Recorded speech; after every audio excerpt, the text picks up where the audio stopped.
let's do this.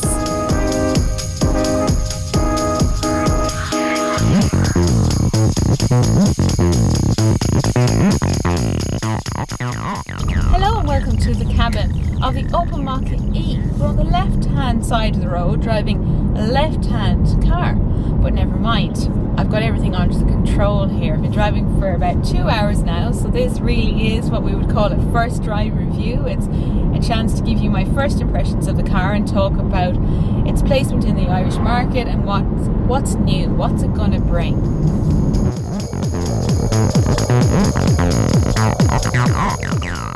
I'm driving the Opel Mokka-e, which is the all-electric Mokka.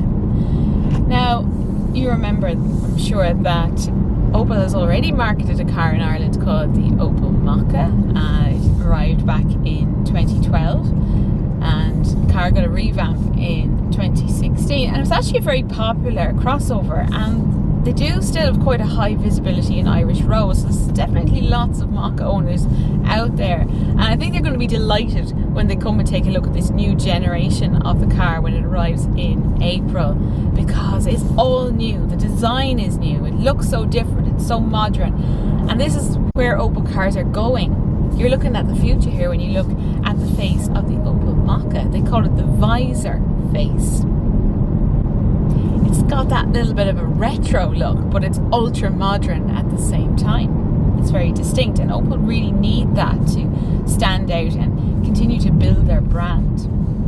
Inside it will seat 5, but as I said, it is compact. Now I'm comfortable here. I was comfortable in the back too, but I'm not the tallest person, as you probably can imagine. But yeah, no, it's comfortable here inside. Opel has completely revamped the interior. I think somebody who currently drives a Mokka, they get into this, they know it's an Opel, but it's such a better design. I mean, it's so more modern than what it was. You've got a lovely touchscreen, digital instrument panel. There's a really good standard specification, so you get the Apple CarPlay and the Android Auto, so you can hook up to your smartphone. Ventilation controls can be operated through the screen, but there's also physical dials here as well.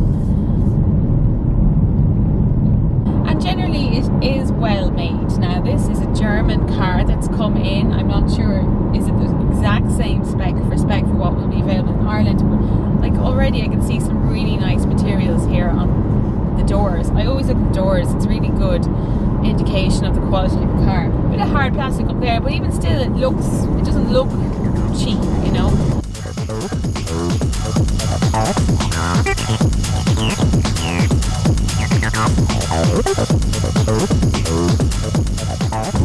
So already this renaissance of Opel, and we've seen it here in the Mokka, it's the outside of the car, it's the inside of the car, it's all new.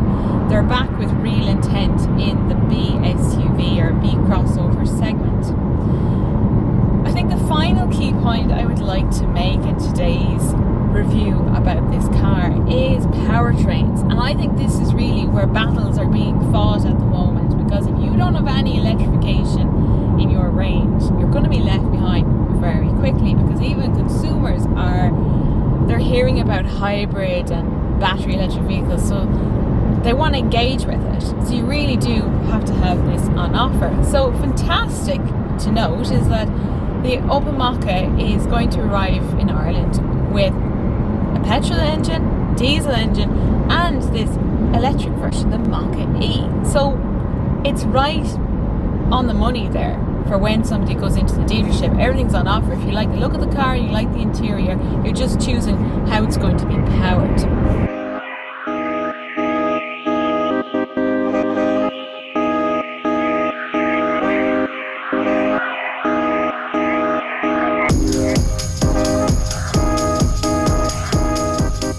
The Mokka-e is powered by a 50 kilowatt hour battery, and that will give a WLTP range of 324 kilometers, but that's measured under ideal conditions. So if you drive like a saint, you might actually get that. I'd really like to put that to the test, but in reality you're going to get a bit less, and that's something you'll find out yourself. For example, if you're driving on the motorway, it'll use more energy, but it's not a dramatic drop, in that you're still I imagine you're getting well over 200 kilometers from this car, but I can't test that today.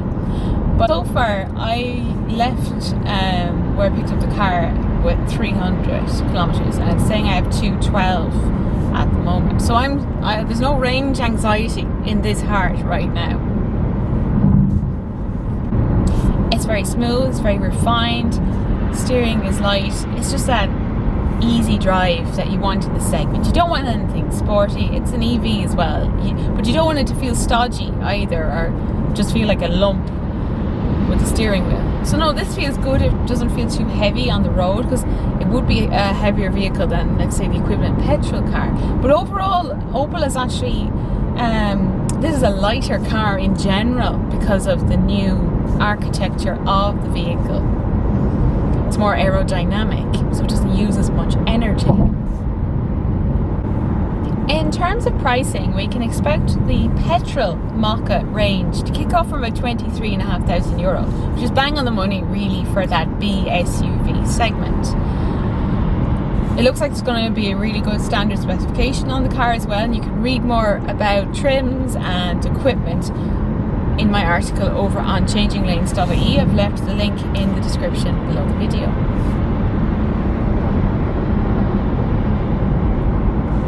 The Mokka-e is likely to start from about €33,000, including grants and VRT relief.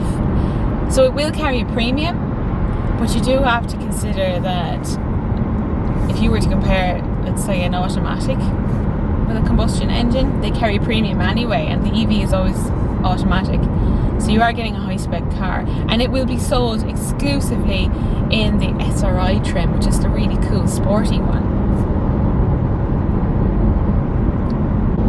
It also has driving modes: Sport, Eco and Normal. So in Sport mode I get a little bit more oomph in the accelerator, but you don't want to be doing that in an electric car. But it's handy if you need a more throttle response, for example during joining a motorway or overtaking. The Eco mode gives you a bit of a duller throttle, and it also affects what they call thermal comfort, which they mean ventilation and heating controls. So that's a quick look at the Opel Mokka-e from the left hand side of the road in a left hand drive car in Dublin.